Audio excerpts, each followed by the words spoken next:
Hello and welcome everyone, this is Adil Rashid और आप देख रहे हैं फटाफट क्लासेस। मेरे दोस्तों, इसमें भी हम कुछ एमसीक्यूज डिस्कस करने वाले हैं जनरल साइंस के ऊपर। देखिए, जो आज आपकी नेक्स्ट क्लास जो होगी वो 8:30 बजे होगी। आज मैं कोशिश करूंगा कि मैं आपको 2-2 मार्क टेस्ट लूंगा, ठीक है।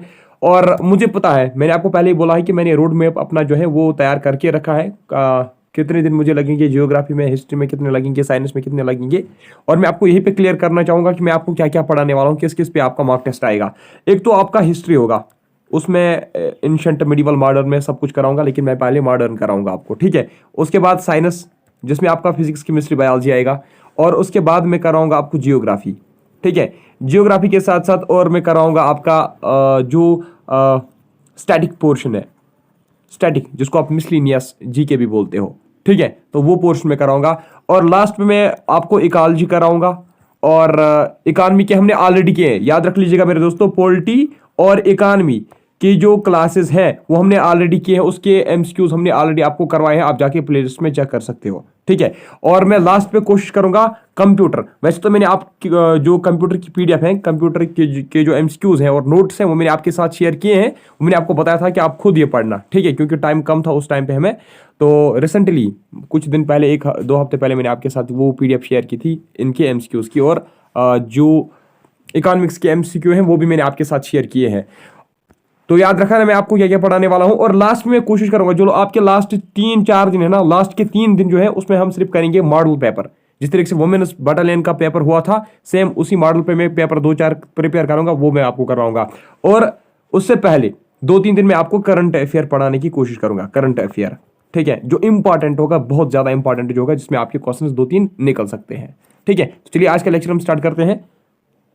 जहां पे मुझे एक्सप्लेनेशन देने की जरूरत पड़ेगी वहां पे मैं दूंगा।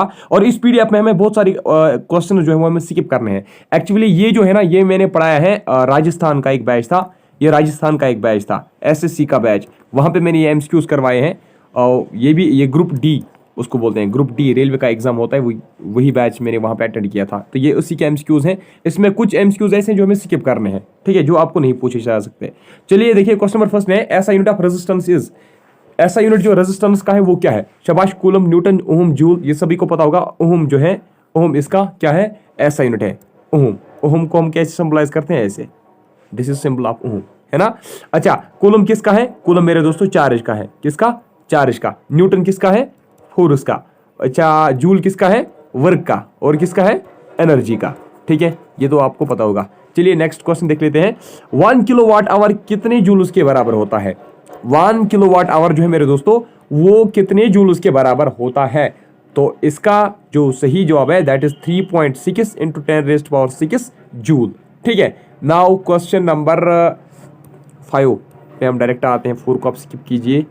5, reflector of A search light is, reflector of A search light is, simply मैं आपको बता दूं, जो सर्च लाइट होता है ना, सर्च लाइट्स जो हम जो आर्मी के पास होती है ना, तो वो जो सर्च लाइट्स होती है उसमें कौन सा मिरर इस्तेमाल किया जाता है। Cylindrical mirror, convex mirror, concave mirror या प्लेन मिरर, बताओ कौन सा मिरर इसमें इस्तेमाल किया जाता है। शाबाश, जो सर्च लाइट्स है उसमें कौन सा मिरर इस्तेमाल किया जाता है मेरे दोस्तों, उसमें कनकेव मिरर का इस्तेमाल किया जाता है। मैं आपको और भी कुछ यूजेस बताऊंगा कनकेव मिरर की, कि कनकेव मिरर हम कहां कहां पे इस्तेमाल करते हैं। कनकेव मिरर जो है ना, जो शेविंग मिरर होता है मेरे दोस्तों, शेविंग मिरर, नाई के दुकान में, बार्बर के दुकान में जो शेविंग मिरर होता है ना, जो सामने लगा होता है मिरर, जब आप कटिंग करते हो, हेयर कटिंग, तो सामने जो शीशा आपके होता है ना, वो क्या होता है, वो भी कनकेव मिरर होता है। जो गाड़ी जो है ना, व्हीकल्स की जो हेडलाइट्स है, हेडलाइट्स, गाड़ियों में जो हेडलाइट्स है ना, उसमें भी कौन सा मिरर होता है, उसमें होता है मेरे दोस्तों कनकेव मिरर। सोलर फर्नेसेस जो है ना, सोलर फर्नेसेस जो हमारे घरों में है आजकल, ठीक है, सोलर फर्नेसेस जो है, इसमें भी कनकेव मिरर का इस्तेमाल किया जाता है। अच्छा, जो टेलीस्कोप है ना, एस्ट्रोनॉमिकल टेलीस्कोप, एस्ट्रोनॉमिकल, आपसे पूछा जा सकता है कि एस्ट्रोनॉमिकल टेलीस्कोप या सर्च लाइट्स या हेडलाइट्स या शेविंग मिरर जो है, ये कौन सा मिरर होता है, ठीक है। तो याद रखना एग्जांपल जिसकी, तो एस्ट्रोनॉमिकल टेलीस्कोप में कौन सा मिरर होता है, कनकेव मिरर होता है। अच्छा, अब अगर हम कन्वेक्स की बात करेंगे, मैंने आपको बोला गाड़ी की जो हेडलाइट है, हेडलाइट में क्या होता है, कनकेव मिरर होता है। लेकिन जो साइड शीशा होता है ना, साइड शीशा जो आपने देखा होगा, ठीक है, तो वो जो साइड शीशा होता है, यहाँ ड्राइवर के ऊपर एक शीशा लगा होता है, जिसमें वो देखता है कि पीछे से कोई गाड़ी मत आई, ठीक है। तो वो मिरर जो होता है उसको हम बोलते हैं रियर व्यू मिरर। क्या उसको हम बोलते हैं, rear view mirror of vehicle. Rear view mirror जो होता है व्हीकल का, वो किस वो किस मिरर का बना हुआ होता है? वो होता है कन्वेक्स का। हेडलाइट गाड़ी की कनकेव मिरर का, रियर व्यू मिरर जो है वो कन्वेक्स मिरर का बना हुआ होता है। अच्छा, जो रिफ्लेक्टर होता है ना, रिफ्लेक्टर्स इन स्ट्रीट लैंप्स, रिफ्लेक्टर्स जो स्ट्रीट लैंप्स में होता है मेरे दोस्तों, वो भी क्या होता है? वो भी कन्वेक्स मिरर का ही बना हुआ होता है। आपसे पूछा जा सकता है, बेसिक क्वेश्चन है ये लाइट चैप्टर के। Momentum is a product of, momentum किसके बराबर होता है? मोमेंटम किसके बराबर होता है मेरे दोस्तों? मोमेंटम जो है वो होता है मास इनटू वेलोसिटी के बराबर। यानी कि मोमेंटम, इसका कौन सा सही ऑप्शन आएगा? Option A, momentum is equal to, momentum is product of mass into velocity. ठीक है। If you look into a mirror and find that the image, that's your reflection, is smaller than you, then the type of mirror is. तो देख लीजिए, जब आप मान लीजिए आप किसी मिरर के सामने बैठे हो, आपकी जो इमेज है वो डिमिनिश्ड आती है। क्या आती है? डिमिनिश्ड, यानी कि वो छोटी दिखती है।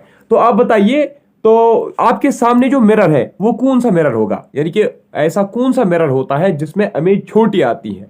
तो वो कौन सा मिरर होता है? वो होता है कन्वेक्स मिरर। कनकेव मिरर में क्या होता है? कनकेव मिरर में बहुत बड़ी क्या आती है? इमेज जो हमारी है वो बहुत बड़ी आती है। ठीक है, तो याद रखना ना, इसका क्या है? 12, क्वेश्चन नंबर 12 का सही ऑप्शन क्या है? सी, कन्वेक्स मिरर। कन्वेक्स मिरर में जो है इमेज जो है वो छोटी नजर आती है, कनकेव में बहुत बड़ी आती है। ठीक है, नॉर्मल साइज से बड़ी आती है। Resistance of a conductor is inversely proportional to, resistance क्या होता है मेरे दोस्तों? Opposition to the flow of current. Opposition to flow of current पढ़ा है मैंने आपको थ्योरी में। Opposition to flow of current जो है, जो कंडक्टर्स अपोजिशन दिखाते हैं to the flow of current, उसी को हम क्या बोलते हैं? रेजिस्टेंस बोलते हैं। रेजिस्टेंस किसके बराबर होता है? R is inversely proportional to 1/a। यही बोला है ना मैंने आपको, R is directly proportional to 1/a, या आप कह सकते हो R is inversely proportional to a। ये आर क्या है? आर है रेजिस्टेंस, ए क्या है? ए है एरिया। इसका मतलब है ना कि रेजिस्टेंस जो है, resistance is inversely proportional to A. अगर ऐसे होता, सुन लीजिए, अगर ऐसे होता है R is directly proportional to A, इसका मतलब होता है कि जितना ए बढ़ेगा उतना ही आर भी बढ़ता, जितना ए घटेगा यानी कि जितना एरिया कम करेंगे उतना ही रेजिस्टेंस भी कम होगी। ठीक है, अब ये कैसे है? ये तो लेकिन ऐसे हैं, R is inversely proportional to 1/a। इसका मतलब क्या है? जितना हम एरिया इंक्रीज करेंगे उतना रेजिस्टेंस डाउन हो जाएगा, जितना हम एरिया क्या करेंगे? डिक्रीज करेंगे, उतना रेजिस्टेंस ऊपर जाएगा। तो इसका मतलब है R is inversely proportional to A. ठीक है, resistance of a conductor is inversely proportional to area of the cross section. ये इसका सही जवाब है, यानी कि 13 क्वेश्चन का ए पार्ट जो है वो सही आंसर है। देखिए, ऐसा कौन सा गैस हम ऐड करते हैं ऑक्सीजन के साथ? ऐसा कौन सा गैस हम ऐड करते हैं किसके साथ? ऑक्सीजन के साथ। Which gas is mixed with oxygen? ऐसा कौन सा गैस हम ऐड करते हैं ऑक्सीजन के साथ, जो फिर किनको हम देते हैं? उन पेशेंट्स को जिनकी ब्रीदिंग अच्छे से नहीं हो पाती है। ठीक है, यानी कि जिनको सांस लेने में तकलीफ होती है, तो उनको जो ऑक्सीजन दिया जाता है उसके साथ कौन सा गैस हम मिक्स करते हैं? याद रखना मेरे दोस्तों, उसके साथ हम हीलियम गैस मिक्स करते हैं। मैंने आज तक कभी आपको नहीं पढ़ाया था, तो यहाँ पे आपको एक इंपॉर्टेंट पॉइंट मिल गया। ठीक है, who is known as father of modern chemistry? Father of modern chemistry हम किसको बोलते हैं? फादर ऑफ, अच्छा ये पहले यहाँ पे देखेंगे, जीनॉन का सिंबल क्या है? Xe। क्रिप्टॉन का क्या है? Kr। हीलियम का क्या है? He। आर्गन का क्या है? Ar। ये सभी के सभी क्या है? Inert gases.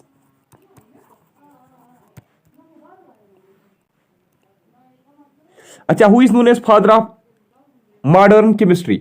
Father of modern chemistry हम मेरे दोस्तों किसको बोलते हैं? शाबाश, फादर ऑफ मॉडर्न केमिस्ट्री किसको बोलते हैं? प्रीवियस लेक्चर में मैंने आपको बताया भी था, एंटोनी लेवोजियर जो है मेरे दोस्तों, he is known as father of modern chemistry. अगर आपसे मेरे दोस्तों ये पूछा जाएगा who is father of zoology या who is father of biology, ठीक है, फादर ऑफ जूलॉजी कौन है मेरे दोस्तों? वो है एरिस्टोटल। कौन है? एरिस्टोटल। फादर ऑफ बायोलॉजी कौन है? वो भी एरिस्टोटल ही है मेरे दोस्तों, याद रखना। फादर ऑफ जूलॉजी एरिस्टोटल है, फादर ऑफ बायोलॉजी कौन है? वो भी एरिस्टोटल है। अगर आपसे कोई पूछेगा फादर ऑफ बॉटनी कौन है? फादर ऑफ बॉटनी यानी कि वो ब्रांच साइंस का जिसमें हम स्टडी करते हैं किनके बारे में? प्लांट्स के बारे में। तो बॉटनी का जो फादर है वो कौन है? वो है थियोफरस्टस। थियोफरस्टस, ठीक है, Theophrastus is known as father of botany. ठीक है, अच्छा अगर आपसे कोई पूछेगा फिजिक्स का कौन है, देख लीजिए, रियलिटी में अगर देखा जाए एक्चुअली इसका जो मोस्ट अप्रोप्रिएट आंसर है दैट इज गैलीलियो गैलीली। ठीक है, गैलीली, ये फादर है फिजिक्स का। लेकिन कभी कभार न्यूटन को भी हम कंसिडर करते हैं एज फादर ऑफ फिजिक्स, क्योंकि उसको भी ये टाइटल मिला था फादर ऑफ फिजिक्स का। रियलिटी में कौन है? Galileo Galilei. ठीक है, अच्छा नेक्स्ट क्वेश्चन देखिए मेरे दोस्तों, क्वेश्चन में लिखा गया है विच इज फर्स्ट मेटेलिक, ध्यान से देखो question, which is first metallic element, पहला मेटेलिक एलिमेंट कौन है मॉडर्न पीरियड टेबल में। देखिए अगर हम बात करेंगे सीरीज में, अगर हम चलेंगे तो पहला जो एलिमेंट है वो है हाइड्रोजन, उसके बाद है helium, hydrogen helium, lithium, beryllium, boron, carbon, है ना। तो इस तरीके से ये आगे जाएगा, नाइट्रोजन, ऑक्सीजन, है ना। तो पहला एलिमेंट जो है वो है हाइड्रोजन, सेकंड है हीलियम, ये हमने देखा पीरियडिक टेबल का जो फर्स्ट एलिमेंट है वो है हाइड्रोजन, दूसरा जो है वो है हीलियम। लेकिन आपसे मेरे दोस्तों ये पूछा गया है कि ये बताइए पहला मेटालिक एलिमेंट इनमें से कौन है। ठीक है, पहला metallic element modern periodic table में कौन आता है? तो याद रखना मेरे दोस्तों, पहला मेटालिक एलिमेंट जो है वो है लिथियम। ठीक है, Li जिसको हम बोलते हैं लिथियम। Na किसका है? सोडियम का सिंबल है। He किसका है? हीलियम का सिंबल है। H किसका है? हाइड्रोजन का सिंबल है। ठीक है। How are elements arranged in modern period table, modern period table में जो एलिमेंट्स हैं उनको अरेंज कैसे किया गया है? जैसे मैंने आपको बोला, पहला हाइड्रोजन है, उसके बाद हीलियम है, उसके बाद लिथियम है, उसके बाद बेरिलियम है, उसके बाद बोरान है, उसके बाद कार्बन है, एंड सो ऑन। ठीक है, हाइड्रोजन का जो एटॉमिक नंबर है वो है 1, हीलियम का 2 है, लिथियम का 3 है, बेरिलियम का 4 है, बोरान का 5 है, कार्बन का 6 है। आपसे पूछा जा रहा है कि ये बताइए मॉडर्न पीरियड टेबल में किस तरीके से, किस प्रकार से एलिमेंट्स को अरेंज किया गया है। तो शाबाश, और जिस तरीके से मैंने ये सीरीज लिखी इससे भी आपको पता चल रहा होगा कि जितना एटॉमिक नंबर इंक्रीज होता है उसी के हिसाब से, यानी कि in the increasing order of atomic number जो है इनको क्या किया गया है मॉडर्न पीरियड टेबल में, उनको सीरीज में रखा गया है, अरेंज किया गया है। तो 21 का जो सही ऑप्शन है दैट इज सी, यानी कि इंक्रीजिंग एटॉमिक नंबर। आप देख सकते हो जो पहला एलिमेंट है उसका 1 है, फिर जो दूसरा एलिमेंट रखा गया है उसका 2 एटॉमिक नंबर है, तीसरा जो है उसका 3 एटॉमिक नंबर है। इस तरीके से आगे बढ़ता जा रहा है। ठीक है, अच्छा, metal oxides which react with acids as well as bases are called, उन मेटल ऑक्साइड्स को हम मेरे दोस्तों क्या बोलते हैं जो acids as well as bases के साथ रिएक्ट करते हैं, यानी कि एसिड्स के साथ भी वो रिएक्ट करते हैं, रिएक्शन दिखाते हैं, और बेसिस के साथ भी वो रिएक्शन दिखाते हैं। शाबाश शाबाश शाबाश। देखिए इसका जो सही जवाब है मेरे दोस्तों that is amphoteric oxides. Amphoteric oxides ऐसे ऑक्साइड्स होती है, 10वीं क्लास की एस चांद बुक से मैंने ये लिया है, बेसिक है बिल्कुल, एसिड्स बेस एंड साल्ट्स में बिल्कुल बेसिक है ये क्वेश्चन। तो मेटल ऑक्साइड्स जो रिएक्ट करते हैं acids as well as bases के साथ उनको बोलते हैं एम्फोट्रिक ऑक्साइड्स, एम्फोट्रिक। अच्छा, क्या आपको पता है जब एसिड्स बेसिस के साथ मिलता है, जब एसिड्स बेसिस के साथ मिलता है तो वो क्या प्रोवाइड करेगा? वो प्रोवाइड करता है वहां पे बनेगा साल्ट और वाटर निकलता है। ठीक है, जब एसिड्स बेसिस के साथ मिक्स होते हैं, रिएक्ट होते हैं, तो वहां पे साल्ट हमें मिलता है और वाटर मिलता है। ठीक है, अच्छा, जैसे मैंने यहां पे लिखा एसिड प्लस बेस, ठीक है, यहां मैं लिखूंगा H2 plus O2 gives H2O, ठीक है, ऐसे लिखूंगा। ठीक है, तो ये बताइए, जैसे मैंने लिखा हाइड्रोजन और ऑक्सीजन जो है ये आपस में रिएक्ट करते हैं और वाटर प्रोवाइड करते हैं। तो क्या आपको पता है ये जो आपस में ऐड हुए, ये जो पहले मिक्स हुए ना एक दूसरे के साथ, इनको हम क्या बोलते हैं? इनको हम बोलते हैं रिएक्टेंट्स। क्या बोलते हैं इनको? रिएक्टेंट्स। और लास्ट पे जो ये एक ही कंपाउंड बना है उसको हम बोलते हैं प्रोडक्ट। क्या बोलते हैं? प्रोडक्ट बोलते हैं। ठीक है, चलिए इसको भी छोड़ दीजिए आप। मेरे दोस्तों न्यूट्रॉन किसने डिस्कवर किया था? पहले एक क्वेश्चन यहां पे एक क्वेश्चन है, acid present in ant sting is, ant जो होती है ना, आंट चूंटी जिसको बोलते हैं, आंट जो है जब वो स्टिंग करती है, जब वो डसती है, तो उसके स्टिंग में कौन सा एसिड होता है? उसके स्टिंग में कौन सा एसिड होता है मेरे दोस्तों? उसके स्टिंग में फार्मिक एसिड होता है। कौन सा एसिड? फार्मिक एसिड होता है। अच्छा, न्यूट्रॉन किसने डिस्कवर किया था? ये बताइए, न्यूट्रॉन जो है मेरे दोस्तों, न्यूट्रॉन किसने डिस्कवर किया था? आज मैं आपका अच्छे से टेस्ट लूंगा। चलिए, न्यूट्रॉन किसने डिस्कवर किया था? न्यूट्रॉन डिस्कवर किया था जेम्स चैडविक ने। ठीक है, अब जरा कोई बताओ इलेक्ट्रॉन किसने किया था? मुझे बताना कमेंट सेक्शन में, मुझे बताना कमेंट सेक्शन में, मुझे बताना इलेक्ट्रॉन किसने डिस्कवर किया, प्रोटॉन किसने डिस्कवर किया। सभी के सभी ऑप्शंस आपको यहीं पे मिलेंगे, इलेक्ट्रॉन, प्रोटॉन और क्या बचता है? न्यूट्रॉन हमने देखा। अच्छा, ये भी बताना न्यूक्लियस किसने डिस्कवर किया एटम का। ये तीनों के तीन मुझे कमेंट सेक्शन में इनके आंसर मुझे आपकी चाहिए। ठीक है, चलिए next, which is known as milk of magnesia. Milk of magnesia हम किसको बोलते हैं? मिल्क ऑफ मैग्नीशिया हम किसको बोलते हैं? शाबाश, ऑप्शंस आपके स्क्रीन पे है। चलो मैं आपको एक हिंट भी देता हूं, मिल्क ऑफ मैग्नीशिया जो है वो हम मैग्नीशियम हाइड्रोक्साइड को बोलते हैं। किसको बोलते हैं? Magnesium hydroxide is also known as milk of magnesia. लेकिन यहां पे ऐसा कोई ऑप्शन मत है, यहां पे केमिकल फार्मूलाज लिखे गए हैं। तो इस हिसाब से MgOH2 जो है ये इसका सही जवाब है, क्योंकि MgOH2 जो है ये केमिकल फार्मूला है मैग्नीशियम हाइड्रोक्साइड का, और इसको हम मिल्क ऑफ मैग्नीशिया भी बोलते हैं। Atomic number of chlorine is, chlorine का कितना एटॉमिक नंबर है? क्लोरीन जो है मेरे दोस्तों इसका क्या एटॉमिक नंबर है? शाबाश मेरे दोस्तों, क्लोरीन जो है इसका एटॉमिक नंबर जो है दैट इज 17, याद रखना। ऑक्सीजन का कितना है? ऑक्सीजन का 8 है, ठीक है। नाइट्रोजन का कितना है? नाइट्रोजन का 7 है। कार्बन का कितना है? 6 है। अच्छा कहां पूछे हम? Which of the following is an allotrope of carbon, इनमें से कार्बन का एलोट्रॉप कौन सा है? Which of the following is an allotrope of carbon? शाबाश, देखिए डायमंड भी है, ग्रेफाइट भी है। आपने पढ़ा होगा 10th क्लास में बकमिनिस्टर फ्लोरीन जो एक फुटबॉल की शेप की जैसे होती है, ठीक है। तो ये भी एक एलोट्रॉप है, किसका? कार्बन का। ओजोन किसका एलोट्रॉप है? ओजोन एलोट्रॉप है ऑक्सीजन का। इसका मतलब है पार्ट डी इसका सही जवाब है, जो एलोट्रॉप कार्बन का नहीं है। Which eye disorder is known as lazy eye, तो ऐसा कौन सा आई की डिजीज है, ऐसी कौन सी आई की डिसऑर्डर है जिसको हम लेजी आई भी बोलते हैं? जो प्रेसबायोपिया एक डिसऑर्डर होती है, एक डिजीज होती है, क्या इसी को लेजी आई बोलते हैं? नहीं, इसको हम नहीं बोलते हैं। ये बिल्कुल भी इसका सही जवाब नहीं है। क्या मायोपिया को बोलते हैं, हाइपरमेट्रोपिया को बोलते हैं, या एम्ब्लायोपिया? शाबाश, बोलो। तो इसका जो सही जवाब है मेरे दोस्त that is part D that is amblyopia जो है ये इसका सही जवाब है। इसी को हम लेजी आई के नाम से भी जानते हैं इस डिजीज को, ठीक है। नेक्स्ट है क्वेश्चन नंबर 32। चलिए बताइए, कार्ल लैंडस्टर को नोबेल प्राइज किस शोबे में मिला था? किस फील्ड में कार्ल लैंडस्टर को नोबेल प्राइज मिला था मेरे दोस्तों? याद रखना, इसको मिला था, मैंने आपको बोला था कल भी कि इसको मिला था for discovery of blood group. इसने ब्लड ग्रुप डिस्कवर किए ह्यूमन बींग्स में, ठीक है। ह्यूमन्स में इसने ब्लड ग्रुप डिस्कवर किए, तभी जाके उसको क्या मिला? फिर नोबेल प्राइज मिला। इसका मतलब है बायोलॉजी, यानी कि यहाँ पे तो बायोलॉजी है नहीं, तो यहाँ पे आएगा मेडिसिन, ठीक है, मेडिसिन के शोबे में। Next, salivary glands are made of secretory units called. Salivary gland जो है मेरे दोस्तों वो किन यूनिट्स का बना हुआ होता है, यानी कि वो किन सेल्स का बना हुआ होता है? याद रखना, वो एक्नी सेल्स का बना हुआ होता है। शाबाश, जहां पे एक्सप्लेनेशन देने की जरूरत पड़ेगी वहां पे दूंगा। Plant growth is measured by using, plant growth किस डिवाइस से हम मेजर करते हैं? जिबरलिन, ऑक्सीजन, सीस्मोग्राफ या क्रेस्कोग्राफ?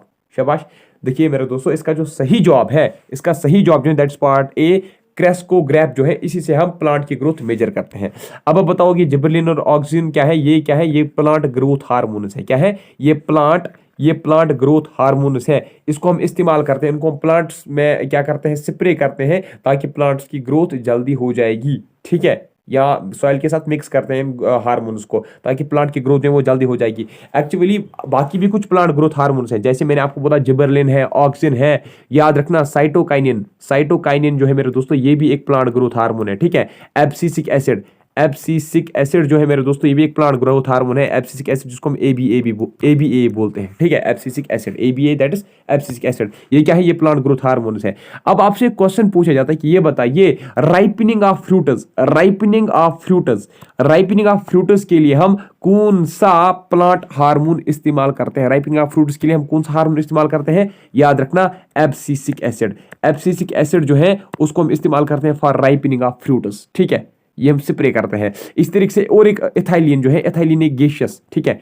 एथाइलिन जो है ना, एथाइलिन ये भी एक ऐसा स्प्रे है जिससे हम क्या करते हैं, जिससे राइपनिंग ऑफ फ्रूट्स के लिए इस्तेमाल किया जाता है। एथाइलिन जो है ये एक गैसियस स्प्रे है। क्या है? एक गैसियस स्प्रे है, ठीक है। गैसियस प्लांट ग्रोथ हार्मोन है, sorry gaseous plant growth hormone भी है, लेकिन एथाइलिन से एक्चुअली राइपनिंग ऑफ फ्रूट्स होती है, ठीक है। इन दोनों को हम इस्तेमाल करते हैं for ripening of fruits. Next, तो देखिए नेक्स्ट क्वेश्चन क्या है? In myopia image of distant object is formed. देखिए अगर हम एक नॉर्मल आई की बात करेंगे ना, नॉर्मल आई जो होती है मेरे दोस्तों, उसकी जो इमेज है ना वो कहाँ पे बनती है? वो रेटिना पे बनती है। यानी कि रेटिना जो है ये एक स्क्रीन होती है, ठीक है। यानी कि it serve as a screen, ठीक है। यहीं पे ये एक स्क्रीन होती है जहां पे हमारी इमेज जो है नॉर्मल आई बना देती है। लेकिन अगर मायोपिया होगा ना, तो मायोपिया में ये इमेज कहाँ पे बनती है? मायोपिया में रेटिना, एग्जैक्ट रेटिना पे इमेज नहीं बनती है, ठीक है। तो मायोपिया में कहां पे इमेज बनेगी? याद रखना मेरे दोस्तों, मायोपिया जो है इसमें इमेज जो बनती है वो बनती है इन फ्रंट ऑफ रेटिना। कहां पे वो बनती है? इन फ्रंट ऑफ रेटिना, यानी कि बिफोर रेटिना हम कहेंगे, ठीक है। बिफोर रेटिना, बिफोर रेटिना का मतलब ये है इन फ्रंट ऑफ रेटिना। अगर हम हाइपरमेट्रोपिया की बात करेंगे, हाइपरमेट्रोपिया की अगर हम बात करेंगे तो उसमें इमेज कहां पे बनती है? हाइपरमेट्रोपिया में इमेज जो बनती है वो बनती है बिहाइंड द रेटिना, ठीक है। कहां पे? बिहाइंड द रेटिना, यानी कि रेटिना के पीछे, ठीक है। अच्छा, what is chromosome number in A ovum? एक ओवम जो होता है मेरे दोस्तों, उसमें क्रोमोसोम नंबर क्या होता है? कितने क्रोमोसोम्स होते हैं? 46, 42, 23, 32। कितने ओवम होते हैं? सॉरी, एक ओवम में कितने क्रोमोसोम होते हैं? शाबाश। इसका जो सही जवाब है दैट इज 46। बताया था मैंने आपको लास्ट लेक्चर में भी। नियर साइटेडनेस जो होती है मेरे दोस्तों, नियर साइटेडनेस को हम क्या बोलते हैं? Near sightedness is also known as, शाबाश, मायोपिया। मायोपिया को ही हम क्या बोलते हैं? नियर साइटेडनेस या short sightedness, short sightedness.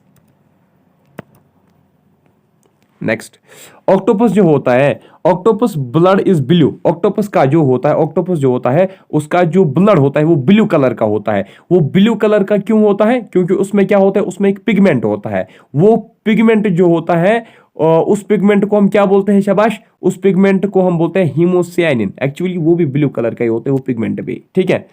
Food digestive system in series, अगर हम बात करेंगे फूड डाइजेस्टिव सिस्टम की, तो पहले बताइए पहले कौन सी प्रोसेस की जाती है, उसके बाद कौन और उसके बाद कौन, इस तरीके से। शाबाश, आप बताइए सीरीज में बताइए डाइजेशन सिस्टम जो है मेरे दोस्तों उसमें कौन सी प्रोसेस पहले होती है और बाद में कौन सी होती है? देखिए, पहले होती है इंजेस्शन, इंजेस्शन, इंजेस्शन के बाद क्या होती है? डाइजेशन, डाइजेशन के बाद क्या होती है? एब्जॉर्प्शन, है ना, एब्जॉर्प्शन, एब्जॉर्प्शन के बाद क्या होता है? एसिमिलेशन, एसिमिलेशन, एसिमिलेशन के बाद क्या होता है? इजेक्शन। यही होता है ना, इंजेक्शन, डाइजेशन, एब्जॉर्प्शन, एसिमिलेशन, और उसके बाद क्या होता है? इजेक्शन होता है। तो लेकिन यहाँ पे तो ये सारे दिए गए नहीं है, लेकिन इस तरीके से ही इसको देख के ही आप अपना ऑप्शन चुन सकते हो। शाबाश, जरा देखो, जरा देखो क्या आएगा इसका सही जवाब। तो इसका सही जवाब जो बनेगा वो बनेगा part B, that is injection, digestion, absorption. यहाँ पे तो वो नहीं लिखा गया है लास्ट पे इजेक्शन वगैरह, ठीक है। अच्छा सुन लीजिए, अगर हम अपने एलिमेंट्री कैनाल की बात करेंगे ना, तो वो कहां से स्टार्ट होता है? वो माउथ से स्टार्ट होता है, दैट इज वो ऑरल कैविटी, याद रखना, वो ऑरल कैविटी से स्टार्ट होता है, ठीक है। माउथ से स्टार्ट होता है, और अनस, अनस कहो या रेक्टम कहो, रेक्टम पे वो एंड होता है, ठीक है। विच ग्लैंड सेक्रेट्स ग्रोथ हार्मोन? इनमें से ग्रोथ हार्मोन कौन सा ग्लैंड सेक्रेट करता है? शाबाश, तो इसका जो सही जवाब है that is pituitary gland, part C इसका सही जवाब है। Full form of T in ATP is, ये जो एटीपी है इसमें जो ये टी है इसकी फुल फॉर्म क्या है? शाबाश, तो टी का मतलब क्या है देख लीजिए। एक्चुअली जो एटीपी है ना, ATP means adenosine, adenosine triphosphate, adenosine triphosphate, adenosine triphosphate. तो आप देखा ना आपने, टी जो है, टी स्टैंड्स फॉर ट्राई, तो बी पार्ट इसका सही जवाब है, ठीक है।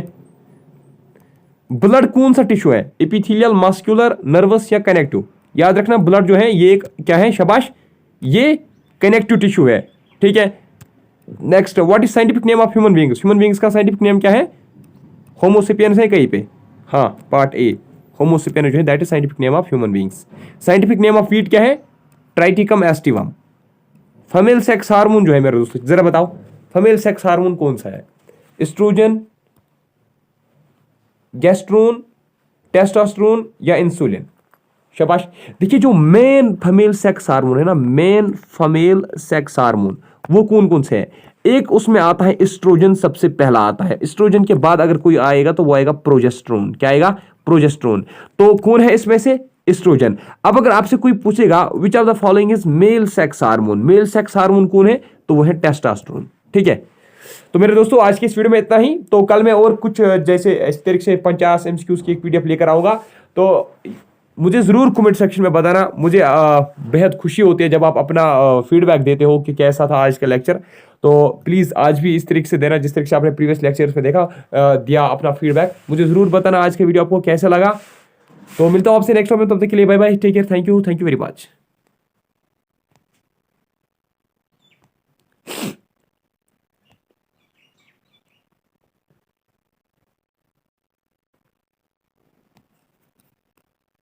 फीडबैक दो, शाबाश।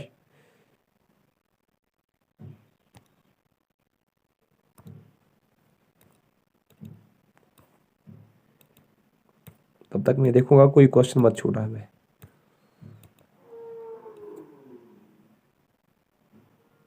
चलो भाई, टेक केयर।